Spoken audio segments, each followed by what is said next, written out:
Hello friends, NEET PG 2024 में आपका स्वागत है। नीट पीजी 2024 का जो रजिस्ट्रेशन है एंड एप्लीकेशन प्रोसेस है वो शुरू हो चुका है। मैं सभी डॉक्टर्स को यही कहूँगा कि उसे इन टाइम आप कंप्लीट करना चाहिए। जो आज का जो टॉपिक है नीट पीजी 2024 में जो एक्सपेक्टेड कट ऑफ क्या होगी, जैसे कि हर एक डॉक्टर का एक ड्रीम होता है कि मैं इस ब्रांच में अपनी जो पोस्ट ग्रेजुएशन है मैं एक अच्छी कॉलेज से करूं। उसके लिए आपको क्या रैंक चाहिए, ऑल इंडिया रैंक चाहिए जनरल कैटेगरी में, कि आपको जो अपनी मनपसंद ब्रांच एक मनपसंद कॉलेज में मिल पाए। क्योंकि हमने देखा है कि 50% के करीब हमारी जो कंट्री में रिजर्वेशन है, उसके बाद जो हम देखें काफ़ी ज़्यादा जो ब्रांचेस हैं उसमें जो मैथ्स है अप्स एंड डाउन्स होती रहती है। पहले हम डिस्कस करेंगे क्या हमारे पास जैसे नीट पीजी में clinical and non clinical including DNB seats जो 24 के लिए है। टोटल नीट पीजी की सीट्स है वो है 72,024। जो रिसेंट डेटा है उसमें जो 72,000 सीट्स है, उसमें जो गवर्नमेंट सीट्स हैं वो 33,416 है। अगर हम देखें जो गवर्नमेंट सीट्स हैं इसमें रिजर्वेशन है 50% की, उसके अलावा ईडब्ल्यूएस कोटा भी है। जो 15,000 के करीब जो गवर्नमेंट सीट्स पर जाती है उसमें फिर नॉन क्लिनिकल ब्रांचेस भी है, डीएनवी सीट्स भी है। इसीलिए ये कंपटीशन है, ये काफी टफ है, परंतु नथिंग इम्पॉसिबल। कोई भी चीज मुश्किल नहीं होती। अगर आप मन से तैयारी करेंगे तो आपको एक अच्छी ब्रांच में एक अच्छे कॉलेज में सीट जो मनपसंद आपका ड्रीम है, आपकी एक डिजायर है, वो आपको जरूर मिल पाएगी। जैसे कि मैंने जो लास्ट ईयर 23 की जो मैथ्स थी उसके जो बेसिस पर ये एक चार्ट ड्रा किया है कि किस ब्रांच में आप अगर जाना चाहते हैं general category open all India open quota में, तो आपको क्या रैंक चाहिए। अगर आप रेडियो और डर्मा चाहते हैं तो आपका रैंक विद इन 4 to 5,000 होना चाहिए, all India rank general category. इसके बाद जो अगर आप मेडिसिन चाहते हैं तो आपका जो रैंक है वो 6 से 6,500 और विद इन 7,000 आपका रैंक है जो मेडिसिन ब्रांच के लिए चाहिए। अगर आप पीड्स चाहते हैं तो आपका जो रैंक है विद इन 10 to 11,000 होना चाहिए। गैनी अगर चाहते हैं तो आपका जो रैंक है विद इन 13,000 होना चाहिए। अगर आप पल्मनरी की ब्रांच चाहते हैं तो फिर भी आपका रैंक है जो 12 to 13,000 होना चाहिए। जो सर्जरी है, जो सर्जरी में इंटरेस्ट रखते हैं, उनका जो सर्जरी की मैट है वो 17,000 के अंदर आपकी जो मैट है तो आपको गवर्नमेंट सीट मिल पाएगी।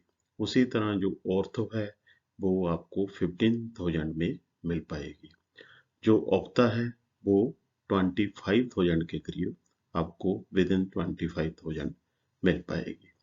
जो ईएनटी की ब्रांच है वो 26 से 27,000 में ऑल इंडिया कोटा जनरल में आपको मिलने की गवर्नमेंट सीट मिलने की जो काफी ज्यादा इच्छा मतलब कि चांस है। साइकेट्री में आप अगर जाना चाहते हैं, क्योंकि साइकेट्री को भी इस टाइम काफी ज्यादा लोग चाहने लगे हैं, इसमें पेशेंट रेशो भी बढ़ने लगा है। इसमें जो जो आपका रैंक है वो 22 से 23,000 होना चाहिए। एंथीसिया में भी ये भी अच्छी ब्रांच है, इसमें भी काफ़ी ज़्यादा जो लड़कियां इंटरेस्ट रख रही हैं, इसमें 30 से 31 और 2,000 के बीच आपका जो रैंक होना चाहिए।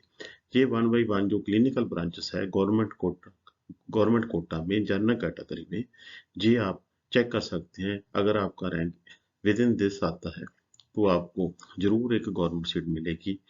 परंतु जो भी सीट अगर आपका रैंक बिल्कुल एंड पर होगा, जो मैंने डाला है, जैसे 13,000 बोला है, तो फर्स्ट और सेकंड काउंसलिंग में चांसेस कम है, थर्ड और इसके बाद ही मिल पाएगी। नेक्स्ट जो, अगर आप बहुत अच्छा कॉलेज चाहते हैं तो जैसे मैंने लिखा है कि 4,000 से 5,000, तो आपका जो रैंक है विद इन 1 to 2,000 होना चाहिए। नेक्स्ट जो हमारे पास है, जैसे जो चार्ट है, branch and category wise all India quota MD MS government final cut off NEET PG 23। ये फाइनल कट ऑफ है, जैसे कि जनरल कैटेगरी की है, OBC की है, शेड्यूल कास्ट की है, ST की है, EWS की है एंड PWD कोटा है।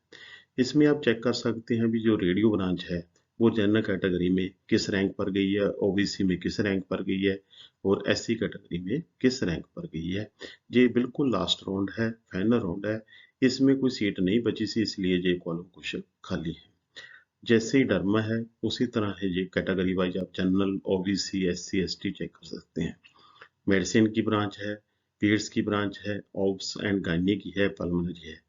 ये चार्ट को आपको काफ़ी ज़्यादा हेल्प करेगा कि अगर आपने गवर्नमेंट सीट लेनी है, जनरल कैटेगरी में लेनी है, OBC कैटेगरी में लेनी है, SC कैटेगरी में लेनी है, ST कैटेगरी में लेनी है, ये बिल्कुल फाइनल मैट है 2023 की नीट PG की है, ऑल इंडिया कोटा के मुताबिक है, बिल्कुल सही है। स्टेट्स में कोई ज़्यादा फर्क नहीं पड़ता अगर आप स्टेट्स का भी लगाएं, बाकी जो इसमें वेरी करता है स्टेट से स्टेट वेरी करता है।